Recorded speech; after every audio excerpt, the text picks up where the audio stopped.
Ini kronologisnya tidak. Datang dulu ke Joko Widodo 8 Januari 2025. Kemudian dikejar disusulkan surat permohonan restoratif justice 13 Januari 2025. Lalu bedunduk kalau kata orang Jawa ya. Secara tiba-tiba keluarlah SP3 di 15 Januari 2026. Tahapannya ini udah ngeloncat-ngeloncat. Lalu kalau kita, katakanlah ini kan ketentuannya masih menggunakan peralihan KUHP, kemudian diatur di pasal 361A, diatur bahwa penyidikan yang sudah dilakukan sebelum berlakunya KUHP yang baru, maka penyidikannya tunduk pada KUHP yang lama.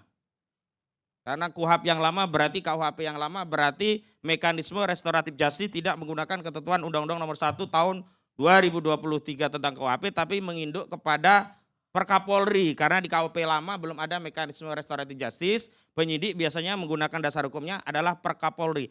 Perkapolri pun sama mekanismenya, bahkan limitatif, harus ada permintaan maaf, harus ada permaafan, harus ada kesepakatan dituangkan dalam dokumen perdamaian, lalu mekanisme juga sama, dicabut perkara. Kalau cabut perkara berarti semua tersangka ini di SP3, bukan dicicil gitu loh. Nah itulah yang kemudian saya simpulkan bahwa terbitnya SP3 yang dikeluarkan oleh Polda Metro Jaya itu tidak tunduk pada SOP KUHP baik yang lama maupun yang baru, tidak juga mengikuti KUHP yang lama maupun baru, tapi mengikuti SOP Solo, kehendak Joko Widodo. Dan itu dibuktikan lagi bahwa hukum kita tidak tunduk pada undang-undang. Kenapa? Tunduk pada Joko Widodo. Dari kronologis yang disampaikan oleh Egy Sujana langsung, Damai Hari Lubis, juga Eli Danati. Di sana ada 5 polisi, ada 2 polisi itu saya sebutkan sebenarnya lengkapnya. Saat pertama Imanuddin, ini kombes polisi.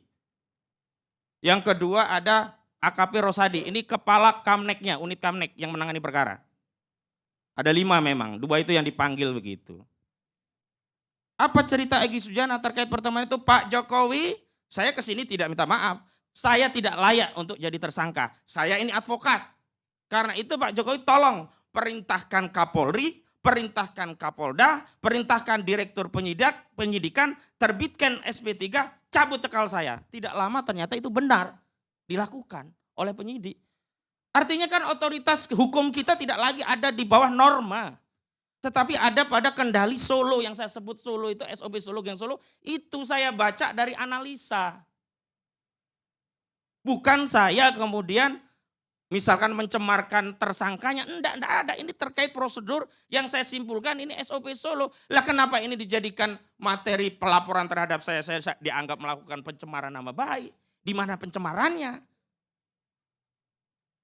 Lalu klien saya Roy Suryo menyatakan, dan itu mengutip Mas Lukas Ruarso kan membuat tulisan panjang dan kemudian membuat analogi pertemuan di Solo itu ibarat 2 tuyul ketemu dengan jin iprit.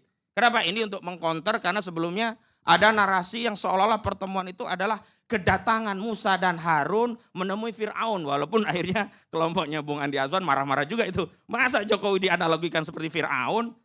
Salahnya dia apa pada Egy Sujana? Kok dianalogikan seperti Fir'aun begitu? Sejahat apakah Joko Widodo sehingga dia harus disebut Fir'aun? Apakah Joko Widodo itu membunuh setiap bayi perempuan yang lahir? Apakah Joko Widodo itu membantai semua rakyatnya? Kan itu yang kemudian akhirnya Farhad Abbas dari kubu Jokowi sempat mempersoalkan akan melakukan pra peradilan untuk menggugurkan status SP3 ini. Kira-kira mungkin Farhad Abbas bilang, lu udah ditolongin. Kagak tahu terima kasih juga nih, kira-kira begitu mungkin. Tapi saya lanjutkan cerita saya dan analisa saya. Diperbeda ya? Dipedekin. Oh ya. Jadi kesimpulannya bahwa apa yang saya lakukan itu adalah saya sebagai advokat menganalisa persoalan, kemudian saya sampaikan statement itu, lalu kemudian orang yang sebelumnya punya profesi advokat dan komplain terhadap status tersangkanya, sekarang melaporkan rekan sejawat. Bahkan dulu orang-orang yang berjuang bersama, saya kemudian menyatakan ini pengkhianatan. Dan itu bukan kata saya, semua menyatakan ini pengkhianatan. Bagaimana mungkin dulu kawan-kawan yang diajak ke Solo tanggal 15-16 April bareng-bareng berjuang untuk membongkar ijazah palsu Jokowi. Kemudian masuklah ya kawan-kawan yang punya keahlian seperti Bung Rismon Sianipar, Bu Tifa, Mas Roy. Semua ingin berjuang bareng-bareng. Tiba-tiba ada orang yang mau cari aman sendiri datang ke Solo dan memang akhirnya cari aman itu dapat, berhasil. Nah kalau ditanya kenapa saya sebut ini pengkhianatan, banyak yang telepon saya, WA saya, benar Ustadz. Terutama yang ikut ke Solo, kami dihianati. Kita berjuang sama-sama dulu, kami berkorban waktu, pikiran, tenaga, dan uang. Dan saya kembali, kenapa ini Geng Solo jahatnya Joko Widodo itu terhadap kasus ini, saya dulu yang mengundang Bung Rocky Gerung. Saat itu memang bukan dalam konteks untuk metodologi penelitian, tapi filsafat hukum. Sederhana saat itu kami melihat bagaimana mungkin orang didakwa bahkan dituntut ya mengedarkan kabar bohong tentang ijazah palsu, sementara ijazah aslinya tidak pernah dihadirkan di pengadilan. Secara filosofi ini mungkin atau tidak, masuk akal atau enggak, tapi tetap saja divonis kabar bohong, tuntutan maksimal 10 tahun, divonis 6 tahun, kami melakukan banding, turun menjadi 4 tahun, pasalnya geser. Bukan lagi kabar bohong karena enggak punya legitimasi. Karena apa? Ijazahnya enggak ada, diganti menyebarkan kebencian dan perusuhan berdasarkan SARA saat itu. Jadi saya mau tegaskan di forum yang mulia ini bahwa perjuangan itu memang ada lika-liku dan ada hambatan. Tetapi manakala ada yang mau mengambil jalan untuk istirahat karena tidak kuat, kami memahami, enggak apa-apa, istirahatlah. Kami doakan cepat sembuh, tapi jangan kemudian malah hari ini selain istirahat, hari ini mengangkat pedangnya keluar dari sarungnya dan mengarahkan pedang itu kepada kami yang dulu berjuang bersama. Melaporkan Ahmad Kozinuddin dan Roy Suryo yang berjuang bersama, yang dulu belain Egy Sujana, yang belain Damai Hari Lubis. Lalu di mana letak konsistensi dari perkataan dengan perbuatan? Siapa yang belain saya Lalu itu? kemudian setelah saya dilaporkan, Jadi jawab begitu. setelah saya dilaporkan Bang Karni, saya dihubungi, ada Hasbullah ini, hubungi saya.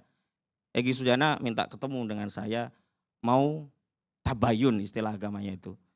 Memang kalau ayatnya sih bagus.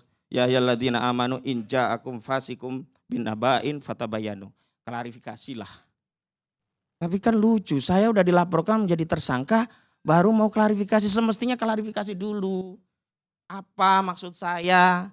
Kalau memang gak terima, baru bikin laporan. Nah makanya Bang Karni, hari ini saya sampaikan bahwa dalam Islam karena orang yang zalimi itu punya hak untuk membalas kezaliman itu, kami sampaikan di forum ALC ini, kami berencana untuk membuat laporan juga kepada 3 orang, karena Pak Roy juga sudah konfirmasi ke saya, setuju. Saya sendiri juga akan menempuh pelaporan itu. Yang pertama saya akan laporkan Egy Sujana. Yang kedua kami akan laporkan Damai Hari Lubis. Yang ketiga kami akan laporkan Eli Daneti.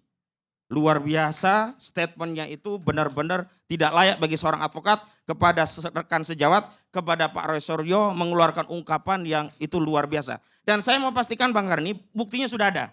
Sudah sempat kami download, ternyata channelnya itu channelnya itu ternyata di take down, tapi kami sudah punya buktinya. Mudah-mudahan ini klarifikasi awal saya Bang Karni, mudah-mudahan bisa memberi penjelasan. Terima kasih.